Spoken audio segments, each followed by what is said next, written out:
ज़्यादा hello dear students, welcome to फीकेम academy. Start करते हैं इलेक्ट्रोडायनेमिक्स का पहला टॉपिक।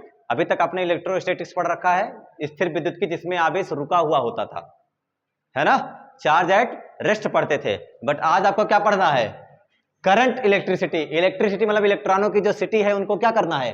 करंट मतलब उनको एक फ्लो देना है, उनको चलाना है। तो अब आप क्या पढ़ने वाले हो? इलेक्ट्रोस्टैटिक्स, इलेक्ट्रोडायनेमिक्स, स्थिर विद्युत की कि गतिज विद्युत की?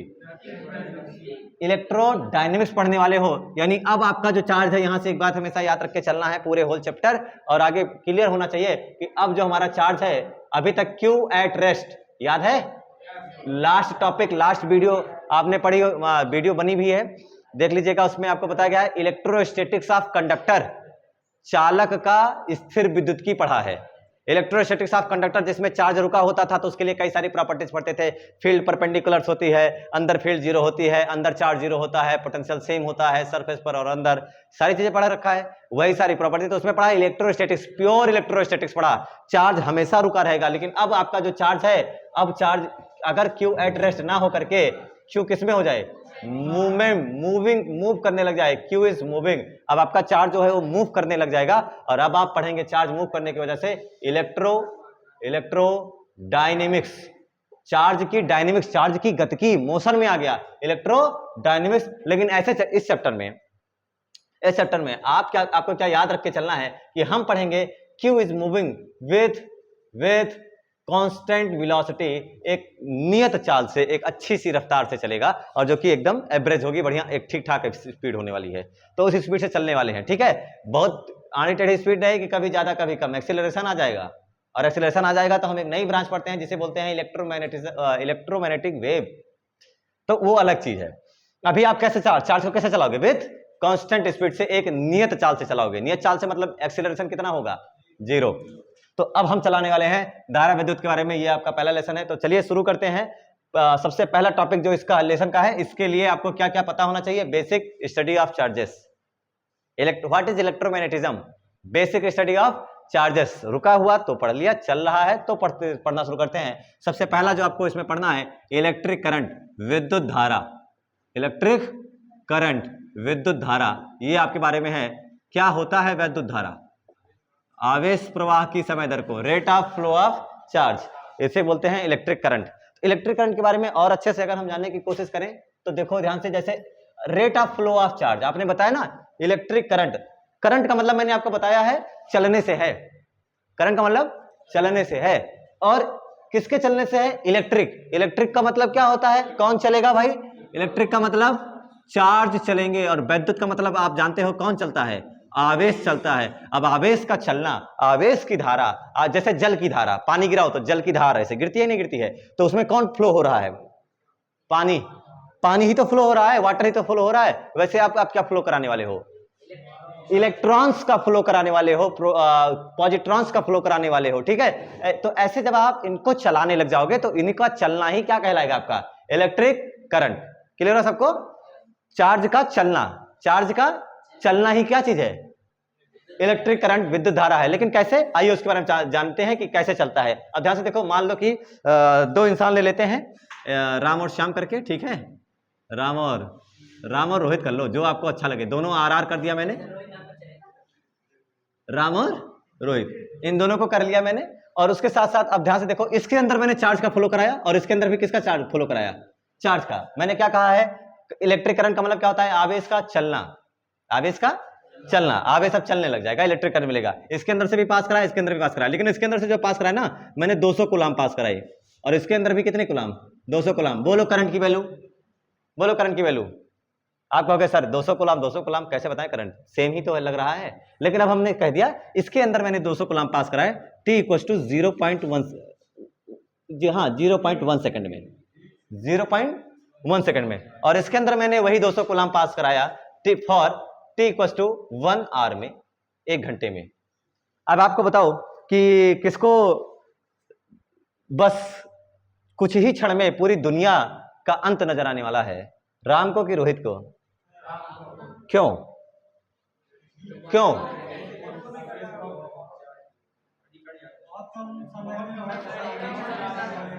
भाई खुद ही सोचो इस चीज को, आपको एक जगह से दूसरी जगह तक ले जाना है, आपको मैं बहुत धीरे धीरे बिठा के लेके जा रहा हूँ, बहुत धीरे धीरे, और इतनी डिस्टेंस ट्रेवल करना है बहुत धीरे धीरे, और दूसरा मैंने क्या कर दिया, ये बहुत धीरे धीरे वाला है, और एक इतनी स्पीड से इस पॉइंट से उस पॉइंट तक मैंने आपको भेजा। महसूस करो, खुद ही महसूस करो, किसमें आपको ज्यादा महसूस होने वाला है कि अरे बहुत ज्यादा एनर्जी मुझे महसूस हो गई, बहुत ज्यादा, क्या इस वाले केस में 200 कूलाम 0.1 सेकंड, मतलब अगर मैं यहाँ आपसे कहूँ कि 0. कम सेकंड में ज्यादा चार्ज का फ्लो हो गया उतनी, ठीक है, और इसमें 1 घंटे में चार्ज ऐसे धीरे धीरे धीरे धीरे रोता हुआ जा रहा है। किसको करंट मानना सही होगा, ए को कि बी को? ए को करंट मानना सही होगा। और इलेक्ट्रिक करंट डिफाइंड होती है चार्ज का फ्लो से नहीं, rate of flow of charge. Rate important है, किस रेट के हिसाब से, किस टाइम के हिसाब से करंट चल रही है, किस टाइम के हिसाब से, टाइम कितना है, इसलिए रेट बड़ी इंपॉर्टेंट है, इसलिए टाइम का आना बहुत जरूरी है। आई इक्वल टू, अगर मान लो विद्युत धारा को आप बताना चाहें कि सर इसको हम किस लेटर से लिखेंगे, सिंबल बता दें, तो सिंबल आप लिखोगे इसका आई, और आई इक्वल टू अगर बात करोगे कि आप कहोगे सर क्यू, तो गलत हो जाएगा फार्मूला, क्योंकि चार्ज का फ्लो नहीं है, चार्ज चलने लगा, 200 कूलाम चला, बताओ धारा कितनी, नहीं, टाइम कितने टाइम में चला भाई, कोई चालक है, कोई कंडक्टर है, एक पॉइंट से दूसरे पॉइंट तक कितने रफ्तार से गया, कितने टाइम में गया, तो कितने टाइम में गया, अगर टाइम भी लेकर के आते हो साथ में, तो आई इक्वल टू क्या बताया जाता है, Q upon T.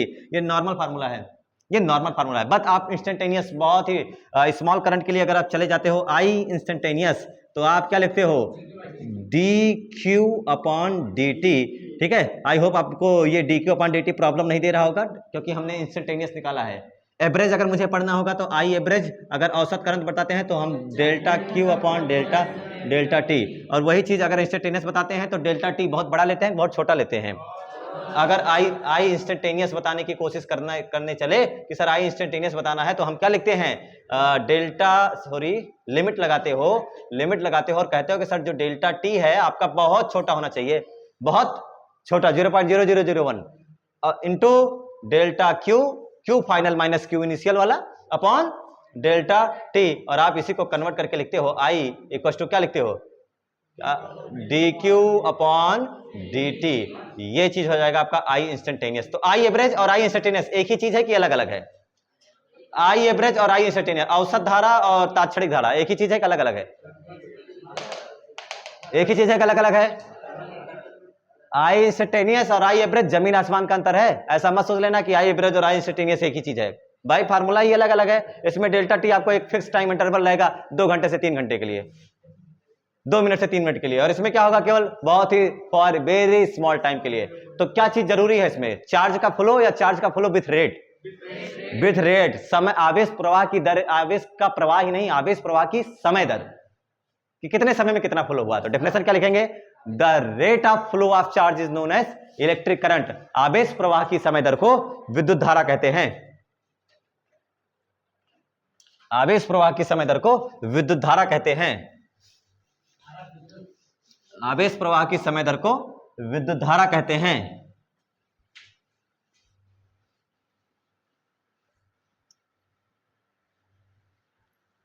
The rate of flow of charge is known as electric current.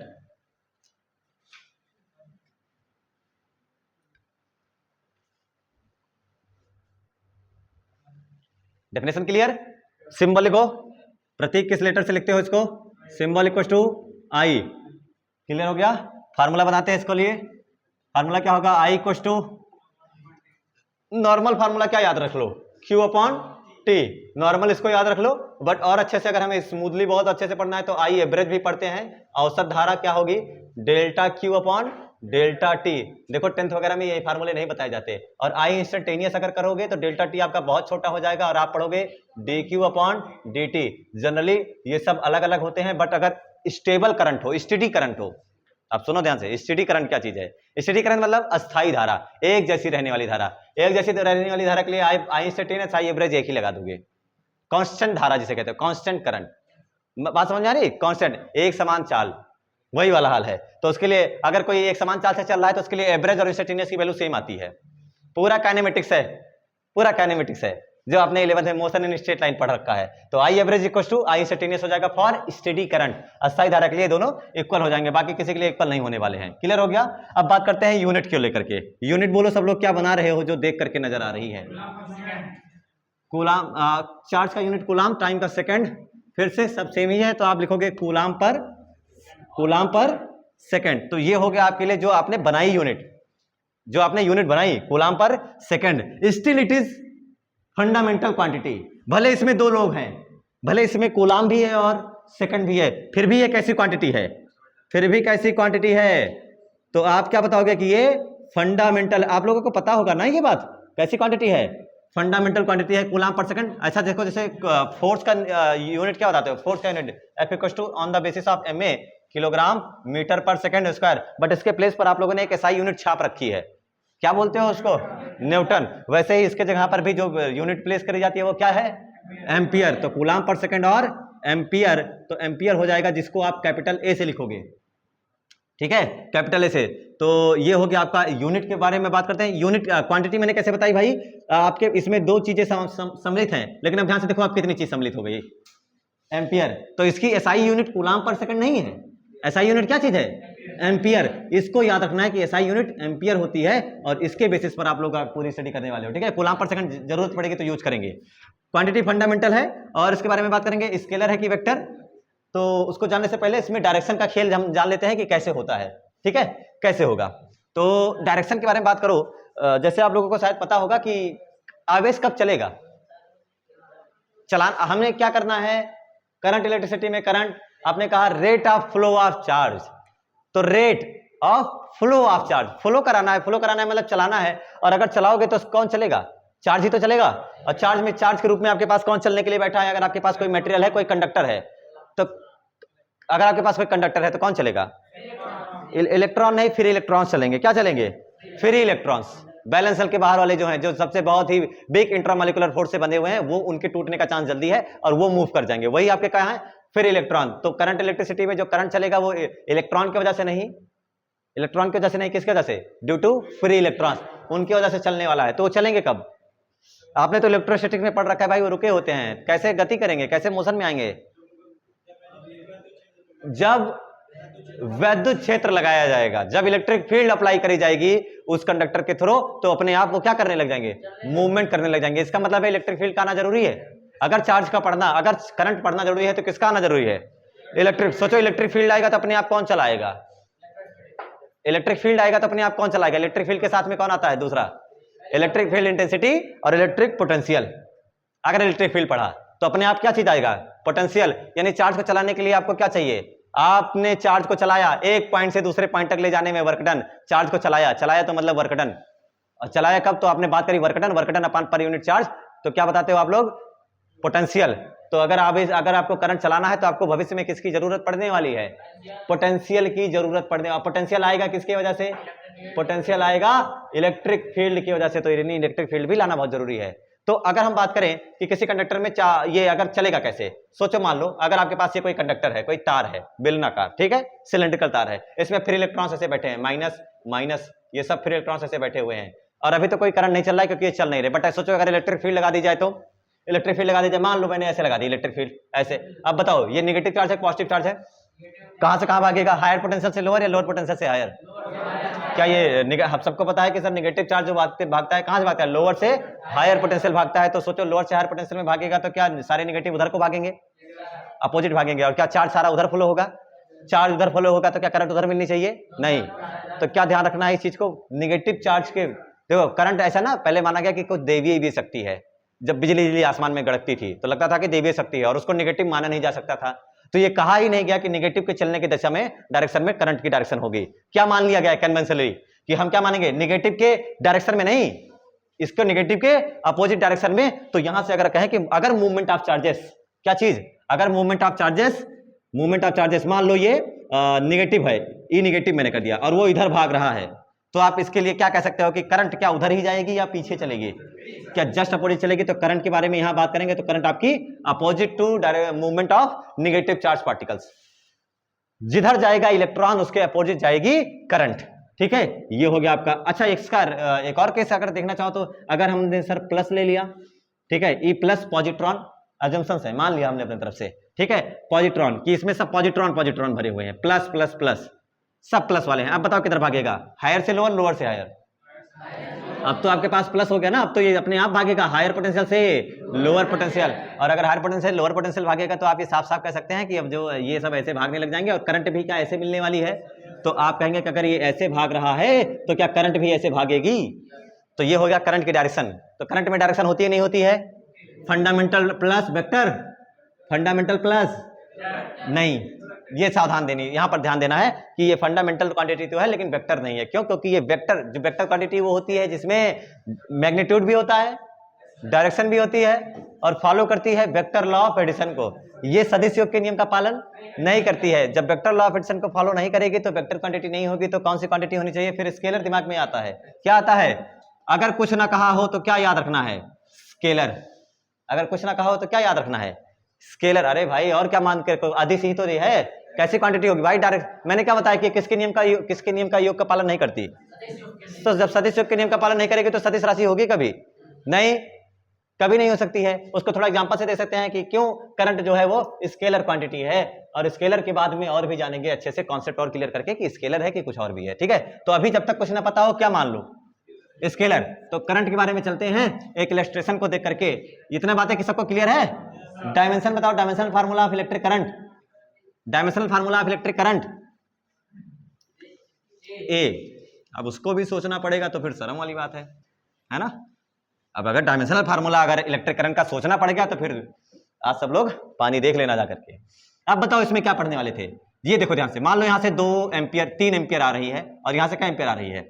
4 ampere, और ये एक दूसरे से तार जो है वो 90 डिग्री पर है। बताओ आप अपना कॉमन सेंस से बताओ कितनी एम्पियर बाहर आएगी? कितने एम्पियर बाहर आएगी? अरे भाई 2 तार ले लो, एक इधर से तार से एक अलग करंट ले आओ, एक अलग करंट ले आओ, जो दोनों मिला करके अपनी टीवी को जोड़ दो। क्या टीवी में ज्यादा करंट जाने लग जाएगा? और हो सकता है टीवी फिर आप देख ना पाए, है ना? ऐसा हो सकता है, ज्यादा करंट जाएगा। ऐसा होगा कि नहीं होगा? तो अब क्या बताओगे? आपने क्या कहा? दोनों एक दूसरे से कितने डिग्री पर है? 90 डिग्री। तो अब क्या लगाओगे आप अगर यहाँ पर एम्पियर वो एमीटर लगाओगे तो आपको कितना आएगा?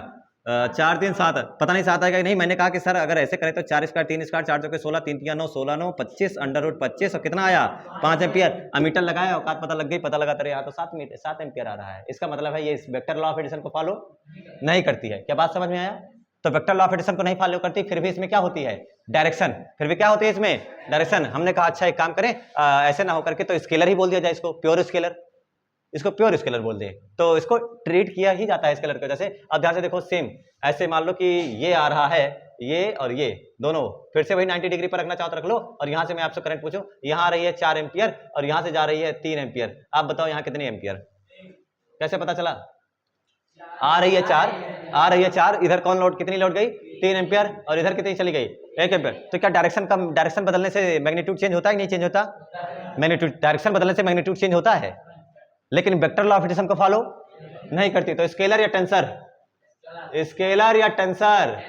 टेंसर। जब तक आपको कुछ ना कहा जाए तो आप हमेशा अपने दिमाग में, अगर ऑप्शन में टेंसर भी कहीं नजर आए तो इलेक्ट्रिक फील्ड इलेक्ट्रिक करंट को आप कैसी क्वांटिटी मानोगे?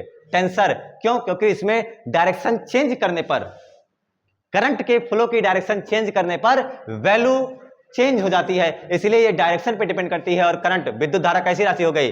प्रदिश राशि होती है, अदिश नहीं होती है। और अगर कुछ ना कहा हो तो क्या मान लो अपने मन से? अदिश। तब तो हम बैठे उसको लिए current should be treated as scalar quantity, but for more convenient जो आंसर होगा वो होगा टेंसर क्वांटिटी, प्रदिश राशि है विद्युत धारा। क्लियर हो गया सबको? क्लियर हुआ? इलेक्ट्रिक करंट के बारे में कोई और दिक्कत? अरे बताओ, इलेक्ट्रिक करंट के बारे में कोई दिक्कत? अच्छा, इलेक्ट्रिक फील्ड कहां से कहां भागती है?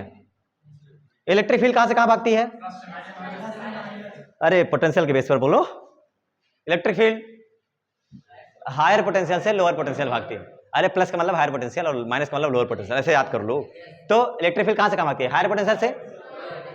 आपका करंट कहां से कहां भाग रही है? करंट के डायरेक्शन में आपने क्या माना? जिधर जाए पॉजिटिव चार्ज उधर जाती है करंट, और ये पॉजिटिव चार्ज किधर भाग रहा है? इलेक्ट्रिक फील्ड के डायरेक्शन में ही तो भाग रहा है। तो आप करंट में क्या कह सकते हो? असल में इलेक्ट्रिक फील्ड जो है, करंट किसकी दिशा में चलती है? किसकी दिशा में चलती है?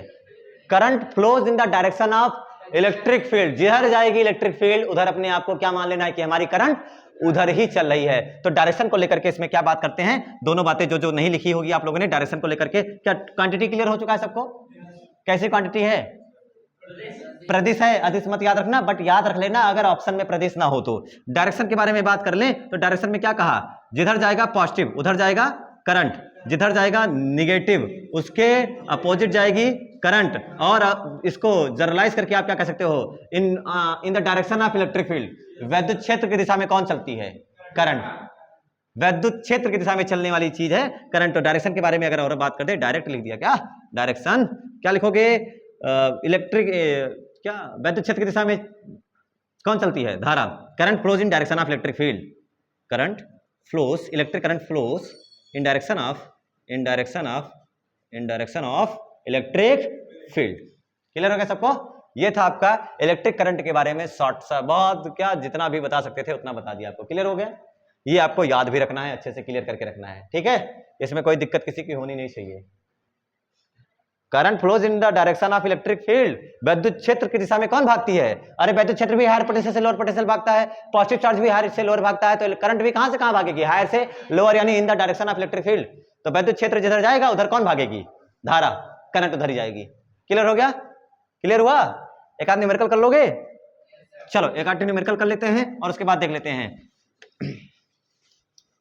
करंट के बारे में। किसी का कोई डाउट नहीं होना चाहिए, क्योंकि सारी चीजें अभी अगर तुम डाउट बोलोगे तो मैं क्या बोल दूंगा, अभी मेरा पूरा लेक्चर कहाँ कंप्लीट हुआ, क्यों पूछा तुमने, फिर मैं बोल के तुमको डांट के बिठा दूंगा, इसलिए कोई भी डाउट मत पूछना। तो आइए शुरू करते हैं, एक आध न्यूमेरिकल ले लेते हैं। सपोज दैट आपके पास मान लो को Q इक्वल टू दिया गया है 4t स्क्वायर प्लस 1। आप बताओ चार्ज सेम है कि बदल रहा है, चार्ज भाई, अरे जैसे टाइम 0 होगा तो आवेश कितना, चार्ज का फ्लो कितना हो रहा है, 1 कूलाम का, कितने कूलाम का, 1 कूलाम का। और जब समय 2 सेकंड हो गया तो 2 दूनी 4, 4 चौके 16 और 1 17 कूलाम। जैसे जैसे टाइम चेंज हो रहा है, क्या rate of flow of charge भी चेंज हो रही है? जैसे जैसे टाइम चेंज हो रहा है आपका नंबर ऑफ चार्जेस भी कम ज्यादा हो रहा है। तो करंट सेम है कि बदल रही होगी? भाई करंट भी बदल रही होगी, तो हम लोग चलते हैं इंस्टेंटेनियस करंट की ओर। एवरेज ना बताए, एवरेज बाद में बता लेना। अगर मैं कहूँ आई, तो आई इक्वल टू क्या होता है formula, I instantaneous d q upon d t. तो क्या इसका डिफरेंशिएशन कर लिया जाए, d by d t of 4t square plus 1। What is 1? D by d t of 1 0। तो क्या 4 बाहर आएगा और 2 भी आगे आएगा, 4 दूनी 8, क्या 8t आ गया। करंट कितनी आई, 8t। बोलो 0 सेकंड पे करंट 0, टाइम ही 0 है, करंट के बारे में बात नहीं करोगे। बोलो 1 सेकंड पे करंट 8 एम्पियर। 1 सेकंड पे करंट, अगर 1 सेकंड में बताओ कितनी करंट गई तो आप बता दोगे 8 एम्पियर। क्लियर हो गया सबको? और सोचो अगर ऐसे क्वेश्चन में अगर आपसे चार्ज पूछ ले तो आपको करंट दिया हो, current is a function of time T दिया हो, मान लो आई आपको दिया हो, आई दिया हो कितने दे दे, ठीक 3t स्क्वायर प्लस 5 ऐसे दे दिया गया आपको करंट, और बताया कि 2 सेकंड पर 2 सेकंड में कितना चार्ज फ्लो हुआ, 2 सेकंड में कितना flow of charge flow in 2 second, flow charge in 2 second. 2 second में कितना चार्ज फ्लो हुआ, 2 सेकंड पर नहीं, 2 सेकंड पर करोगे तो 2 की डायरेक्ट वैल्यू रख के बता दोगे। मैं क्या पूछ रहा हूँ, 2 सेकंड में कितना चार्ज, 0 सेकंड में भी कुछ फ्लो करके निकल गया, 1 सेकंड में भी कुछ फ्लो करके निकल गया, और कितना, और 2 सेकंड में भी कुछ फ्लो करके निकल गया। तो इसको बताने के लिए क्या करोगे, आई इक्वल टू आपके पास फार्मूला है d q upon d t. यहां से डी क्यू बराबर क्या कह सकते हो, आई डी टी। सोचो इंटीग्रेशन कर दे तो integration d t equal to क्या हो जाएगा, इंटीग्रेशन आई डी टी। और अगर यहां से देखें तो डी क्यू ये आपका आ जाएगा क्यू, क्यू इंटू सेकंड, कितने सेकंड में भाई, कितने सेकंड में, 2 सेकंड में ना। तो लिमिट लगा दो 0 से 2, और यहाँ पर Q final minus Q initial करना पड़ेगा भाई। क्यों करोगे कि नहीं करोगे, क्योंकि आपके पास जब टाइम 0 है तो कितना चार्ज फ्लो हो रहा है, अरे टाइम 0 है तो कितना चार्ज फ्लो हो रहा है, 5 कूलाम ऑलरेडी है। तो आप यहाँ क्या लिखोगे, 0 से क्या सेकंड, 2 सेकंड के लिए ना, 0 से 2 सेकंड के लिए। जब 0 सेकंड पर है तो आपके पास क्या लिखोगे, q at 2 second, q at 2 minus q at 0 equal to यहाँ क्या लिखोगे, आई की वैल्यू क्या है 4t स्क्वायर इंटीग्रेशन 4, यहां लगा दूं 0 से 2, ये है। तो ये बताओ ना, नीचे वाला क्वेश्चन है, मरने लगे तुम लोग। 3t स्क्वायर, हाँ तमीज कहाँ है, 3t स्क्वायर, इनको लगा कि बस अब गलत होने वाला है। 3t स्क्वायर क्या 3 बाहर आएगा, 3 बाहर आएगा, 0 से एक काम करो कर लो, 3 बाहर आएगा और कितना हो जाएगा t क्यूब अपॉन 3, क्या 3 से 3 गया, 3 से 3 गया तो आपके पास क्या है t क्यूब, और इसका लिमिट क्या है 0 से 2 प्लस, अभी कहाँ कंप्लीट हुआ, अभी कहाँ, अभी तो इसका ही करा ना, अभी तो इसका ही करा, और भाग लो जितनी तेज भाग पाओ बेटा, बीच में इंटरप्ट नहीं। 5 परेशान होने लगते हैं तुरंत, 5t और लिमिट लगेगी 0 से 2। अब बताओ q एट 2 सेकंड, 2 सेकंड में कितना माइनस कितना चार्ज आपके पास है, कहाँ है? 0 सेकंड पे कितना चार्ज है? 0 सेकंड पे 5 इक्वल टू आप कहोगे टी क्यूब, 2 दूनी 4 दूनी 8 प्लस 2 पंचे 10, 8 10 8 18 5 23 कूलाम। कूलाम 23 कूलाम का चार्ज फुल हो गया। गजब आना टेढ़ा क्वेश्चन। अब सोचो इसको कैसे लगाते अगर तुम्हारे पास ऐसा रहता है। 0 सेकंड पे लगाते, फिर 1 सेकंड पे लगाते, फिर 2 सेकंड पे लगाते, है ना? 0 सेकंड पे लगाते, 0 सेकंड पे कितना 5, 1 सेकंड पे कितना, 1 सेकंड पे कितना 1 1 के 1 3 5 8 8 5 13 और 2 सेकंड पे कितना हो जाता 2 दूनी 4 3 12 12 5 17 17 13 कितना करते 30 हो जाता। गलत कर देते, इंस्टेंटेनियस से निकाला जाता है। Q equal to 23 coulomb. ठीक है, चलो और बाकी सारे क्वेश्चंस और भी इसके और भी बढ़िया बढ़िया क्वेश्चंस हैं। ठीक है, वो भी करना चाहेंगे तो कर लेंगे, बट आपके लिए आज के लिए इतना ही। मिलते हैं कल फिर, तब तक के लोग के बाद नोट्स बनाते रहिए, रिवीजन करते रहिए। लेसन स्टार्ट हो गया है, दम लगा के पढ़ाई करिए। धन्यवाद।